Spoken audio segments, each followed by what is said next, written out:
नमस्कार दर्शक बंधु। आज नुआपड़ार इलेक्शन चली एवं नुआपड़ार बासी माने बासी भाभी सारे क्या नुआपड़ारे विजय करने भोट गणति चली भोट देवा चली भोट सरला 11 तारिख तो आज 14 तारिख रे रिजल्ट बाहरी जीवो। किंतु गोटे कथा मु कहूँ चाहूँगी एटा इलेक्शन विषय नुहे। आज नुआपड़ारे जो इलेक्शन टी हेची बीजेपी सहित बीजेडी आज कंपटीशन रे भल फाइट करुच्ची, कांग्रेस भी फाइट करुच्ची।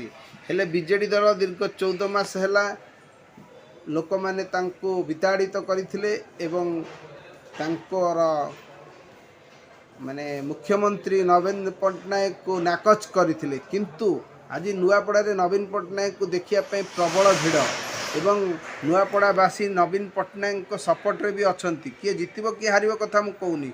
यार कारण है नवीन पट्टनायक पांड्यान को दलरू हटई देइचंती। नुआपड़ारे पांड्यान को जमारू एंट्री करे देई नांती। से तांकर समस्त विधायक एवं दलर समस्त वरिष्ठ नेता एवं दलर समस्त कर्मी को लेकिन नुआपड़ारे तांकर कैंपटी पकईचंती, जद्वारा लोक मैंने एथिरु स्पष्ट हो गले जे नवीन पट्टनायक निजे ही डिसीजन नौचंती एवं बीजेडी रे मुख्य होचंती नवीन पट्टनायक एवं तांकर कर्मी एवं तांकर एमएलए। आगुरु जो 2014-24 इलेक्शन टी नवीन पट्टनायक हारी थिले केवल पांड्यान को जोगु। कारण पांड्यान माने मनमुखी शासन करुथिले एवं मनमुखी भाषण दउथिले, जा फल लोक मैंने भाबुथिले जे तमिलनाडु आसथिबा लोकटी आम उपर राज करिवो। सेतिपई लोक मैंने नवीन पट्टनायक को नाकच करथिले, किंतु नवीन पट्टनायक को केही नाकच करनांती। पांड्यान विरोधी भोट जोगु आज बीजेपी जीती थिला। तेणु नुआपड़ारे नवीन को क्रेज एइथिपई अछि कारण से पांड्यान को न नेई तांका दलर नेता मानक नहीं मुख्य लोक मानक नहीं रैली करुचंती एवं लोक मानक भोट भिक्षा करुचंती। जा फल नवीन पट्टनायक क्रेज बढ़ी, बीजेडी रो क्रेज बढ़ी। जो डाउनफॉल थिला बीजेडी एबे शैश्य उपरକୁ उठुची। मु कहूना जे बीजेपी जीती बीजेडी जीती जीवो बोली। बीजेपी सहित बढ़िया फाइट करुचंती।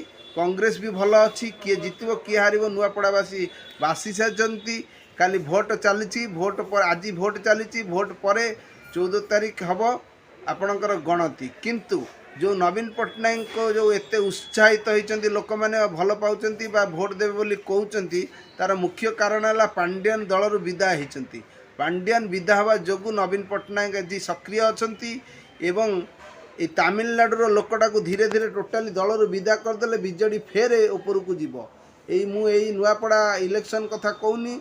आपर बीजेडी जदि आगू को जीवाक चाहूँगी आगामी दिन में बीजेडी दल रहा चाहूँगी ताले पांड्यान को दलरू हटातु। जदि पांड्यान को दलरू न हटेबे बीजेडी एमती तलितलांत हम।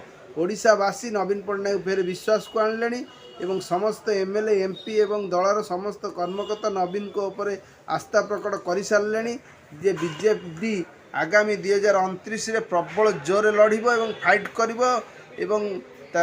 फलाफल जहाँ हो बीजेडी दल निश्चिंत भल कर। दरकार पड़े बीजेडी फेर सरकार को आसीबो। किंतु एथिपाई दरकार कौन पांड्यान को ओडिशारू धक्का मारी विदा करने को पड़ो। यह हूँ मोर वार्ता। आपण मैंने कमेंट रे कहतु मु ठीक कहूँ कि भूल कौटो। चैनल को प्रथम लाइक करंतु एवं शेयर करंतु सब्सक्राइब करंतु एवं ओडिशारू जो तमिल राज को विदा करंतु। एतिकी मोर अनुरोध रहिली। जय जगन्नाथ।